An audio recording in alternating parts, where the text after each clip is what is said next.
All right, welcome back to the channel. It's your boy Fanon, and in this video, we're going to talk about something that Mikey Garcia, former 140-pound champion, 135-pound champion, 126-pound champion, had to say about a fight between Terence Crawford and the up-and-coming future star Jaron Ennis, and it may just surprise you. Let's talk about that in this video.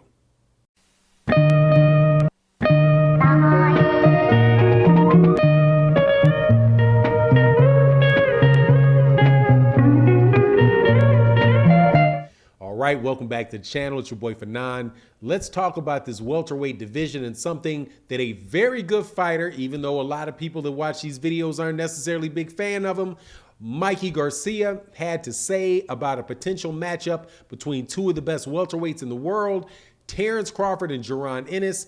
And I'm telling you, it is very, very telling about the present situation between where Terence Crawford is in his career and where Jaron Ennis is in his career, and maybe before too long. Before I get into that, though, please make sure, if you are not subscribed to the channel, that you subscribe to the channel, hit that bell icon so that you can be notified of all the videos that we do. And thank you so much for your support. Hit that like button. And also make sure you support our partners at busr.ag/Fanon. If for the Super Bowl, if you wager $1, you'll be entered into a contest where you may win up to $10,000. So make sure you guys go do that over at busr.ag/Fanon. All right, let's get into the subject matter of the video.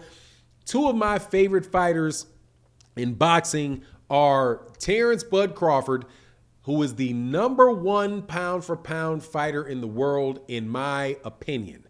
I do not think he is necessarily the top welterweight because Errol Spence is there, but as far as the overall skill set and what he's done in boxing, for me, he is the #1 guy, #1 pound-for-pound fighter in boxing, over Canelo Alvarez, over Errol Spence, over Vasily Lomachenko and guys like that.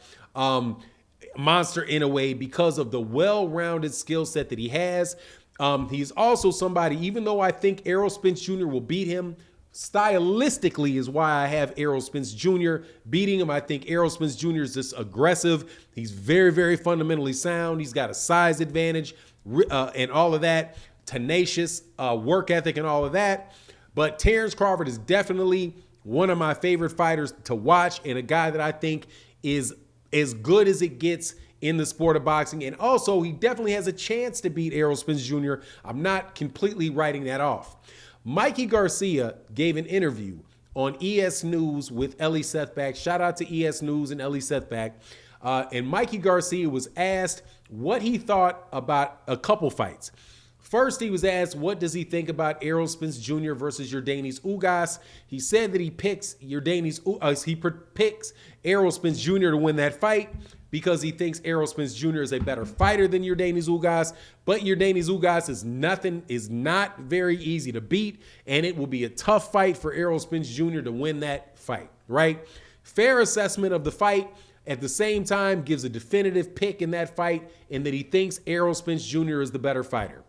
He was then asked about Terence Crawford and Jaron Ennis. If you're not familiar with Jaron Ennis, you should definitely make yourself familiar with Jaron Boots Ennis out of the great fighting city of Philadelphia.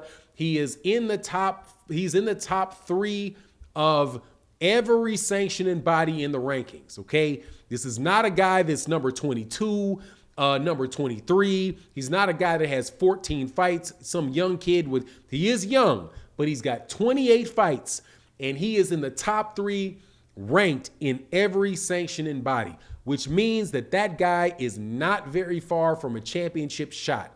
So before we get into the meat of talking about it, do not underestimate this guy and the likelihood of him getting a mandatory challenge against Terence Crawford or against Errol Spence Jr., because he literally is right there. There is only one other fighter in boxing that is ranked as highly as he is ranked in the same fashion that he is in the welterweight division, and that is Virgil Ortiz, who fights with Golden Boy, who I do believe is also in the top. I think he's in the top 3 of 3 of the sanctioning bodies and in the top 4 of all 4 of the sanctioning bodies, right? And he's actually ranked, I do believe, maybe by the WBO and the WBA. I think he might actually be ranked higher than Virgil Ortiz is. But other than Jaron Ennis is. But other than Virgil Ortiz, nobody else is that high ranked as Jaron Ennis is, and in as good a position to get one of those mandatories for sure, right? So it is a very realistic conversation to have about how Terence Crawford and Jaron Ennis would perform against each other. And the take that Mikey Garcia gave to me was very, very telling, because he was very non-committal about it. He said, look, man, Terence Crawford is a great fighter, terrific fighter, super highly skilled fighter, can do everything in the ring. Jaron Ennis is a guy that is going to be getting in there, trying to prove that he is the best of the welterweight division and the future of the welterweight division, and basically said, man, I can't pick it. So, and Mikey Garcia, I know that people have issues with Mikey Garcia when he say certain things about Errol Spence Jr. I do not think, in the Yordenis Ugas fight, where he said that Errol may be coming in off that surgery, may not be the same, all of that. I understand that people can say, well, maybe there was some salt associated with that for Mikey Garcia, because Mikey Garcia doesn't like the fact that he lost to Errol Spence Jr. But in this particular instance, Terence Crawford and Jaron Ennis, he doesn't have a horse in that race, and he's just telling you based off what he saw. And even with the Yordenis Ugas fight and Errol Spence Jr., he picked Errol Spence Jr. He said he thinks Errol Spence Jr. is the better fighter and should be able to win, but it won't be easy because of how tricky Yordenis Ugas, and of course the fact that he's coming off of a surgery. But none of that baggage that people can associate with Mikey Garcia in his conversation about Errol Spence and Ugas applies to Terence Crawford and Jaron Ennis. I think that what he's saying there is, look, man, this dude Jaron Ennis is a very, very special fighter, and even to say that he doesn't know which way that fight is going to go, man, that is a huge, huge statement about where Jaron Ennis is in his career, because I promise you, there ain't nobody else in that division that other than Errol Spence Jr. that Mikey Garcia is going to say that about. Maybe he'd say that about Virgil Ortiz.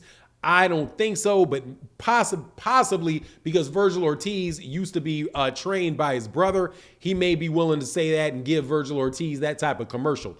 But other than that, nah, man. And I'm telling you, these type of assessments about Jaron Ennis have been consistent throughout boxing. When people are talking about this kid, Floyd Mayweather Jr. has said it. Sean Porter has said it. Mikey Garcia has said it. And, and as far as Jaron Ennis and what he believes and what he can do with Terence Crawford, he believes that he's Terence Crawford 2.0. Now, I know a lot of people are going to come off and say, look, this is some fantasy fight that can't happen. And I'm telling you, this is not some fantasy fight.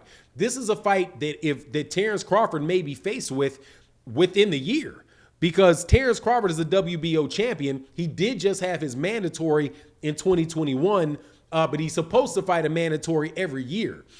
He's not with a promoter right now that we know of, having left Top Rank, not signing with the PBC, not getting offers from Top Rank or from Golden Boy.